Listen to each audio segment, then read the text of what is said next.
हरियाणा की 10 सीटों पर भाजपा के दावेदारों में बेचैनी। 10 में से 8 सीटों पर पुराने सांसदों का कट सकता है पत्ता। करनाल सीट पर मनोहर लाल खट्टर हो सकते हैं उम्मीदवार।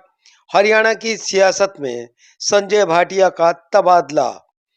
जेजेपी का हिसार भिवानी में एक सीट मिलने की संभावना, सिंबल पर पेच।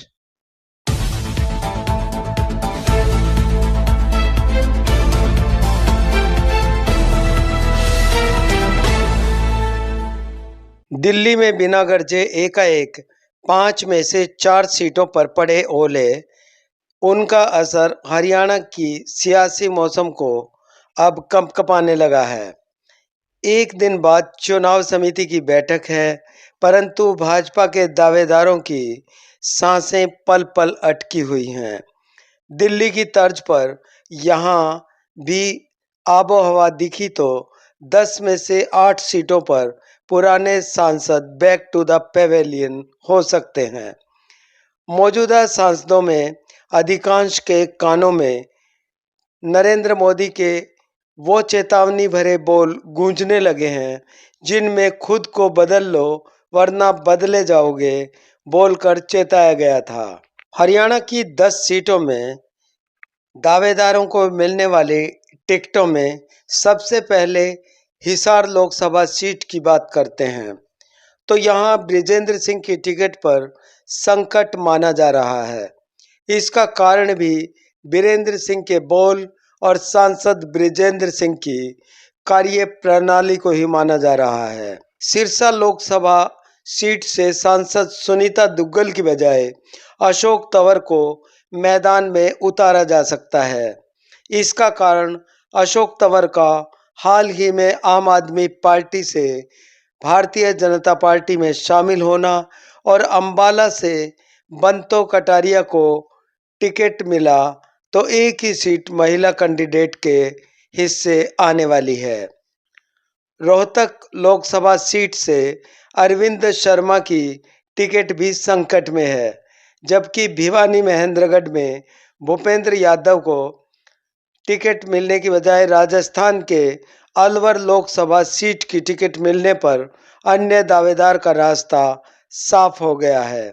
करनाल से मुख्यमंत्री मनोहर लाल खट्टर को टिकट दिए जाने व संजय भाटिया को हरियाणा की राजनीति में उतारे जाने की चर्चा भी परवान पर है। अंबाला से बंतो कटारिया और कुरुक्षेत्र से नायब सैनी की टिकट पक्की मानी जा रही है। सोनीपत से रमेश कौशिक का पत्ता कटना तय।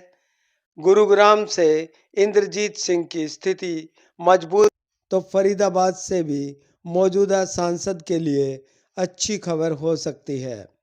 दिल्ली में जिस तरह अभी तक 7 में से 5 टिकटों की घोषणा में प्रदेशाध्यक्ष मनोज तिवारी को छोड़ बाकी सब का पत्ता कटने से भारतीय जनता पार्टी की इस नई रणनीति का असर हरियाणा के दावेदारों के चेहरों पर झलकने लगा है।